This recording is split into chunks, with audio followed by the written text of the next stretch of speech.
I will not look away. What is done cannot be undone, but one can prevent it from happening again. Anne Frank, April 7th, 1944. I am before you, not afraid, not unsure, and not asking permission to speak. Because there comes a time, and this is it, when silence is betrayal and neutrality is complicit. I see what's happening. I see the children ripped from their parents. I see brown and black bodies tracked like property by machines built in Silicon Valley. I see censorship disguised as policy, and I see cruelty repackaged as order. I see profit lined with blood, and I don't look away. I will not look away, because looking away is how fascism grows.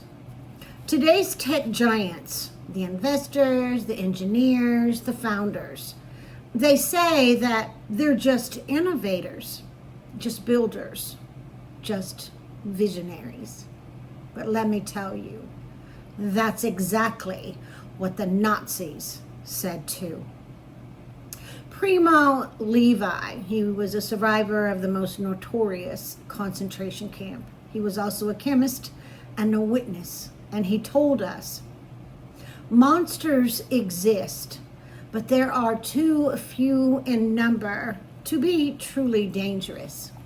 More dangerous are the functionaries ready to believe and act without asking questions. That is what I see today. That is Silicon Valley now. They're not in jackboots or hoodies. They're not shouting in German, but they're quietly optimizing tools of oppression. These aren't neutral tools. They're building facial recognition systems to hunt migrants, behavioral surveillance tools to monitor dissent, predictive policing that targets the poor, data pipelines ICE can weaponize at will, and they sell it under one lie: efficiency. Let me tell you what that word means when it serves cruelty. I've been to Dachau. I've seen the crematoriums, the metal stretchers pulled from the ovens, and now, almost every day, a single fresh red rose, long-stemmed, is placed upon those stretchers pulled from the crematoriums. Not for decorations, but as a scream.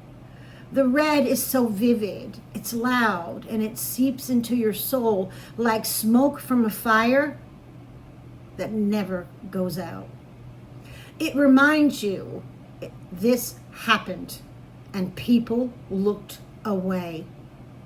I saw blood ditches too, but not for water, but to catch actual human blood at Dachau. So when the officers were practicing, they lined up the innocents and fired. The ditches were there so the blood wouldn't soil their polished leather boots.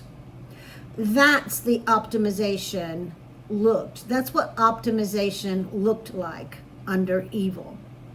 And what we're building today, it's just as clean, just as quiet, just as monstrous. Elie Wiesel, in his book, The Night, one of my very favorites, he wrote, "The opposite of love is not hate, it is indifference." And that's what we're choking on now. Indifference with a slick user interface. They aren't gassing people, they're deleting voices, tracking movements, flagging dissent, caging families through logistics, and they're doing it with code. So let me ask, who would you have been in Nazi Germany? Because I know who I would have been. Not the engineer, not the executive, not the one who made sure the trains ran on time. I'd be the one printing banned leaflets, hiding the hunted, ripping out the cables, and screaming when they told me to whisper. And now I do the same.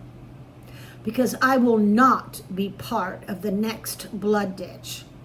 Not digitally, not ideologically, and not silently. So you, the CEOs, the funders, the collaborators, you already know what your tools are doing. You already know who suffers and who gains. And one day people will ask what you did, and you're not going to get to say, I didn't know, because you knew. So until the next generation lays roses for what we finally stopped, I hope it is not that they find out we ignored it. Thank you for watching. Like, share, subscribe.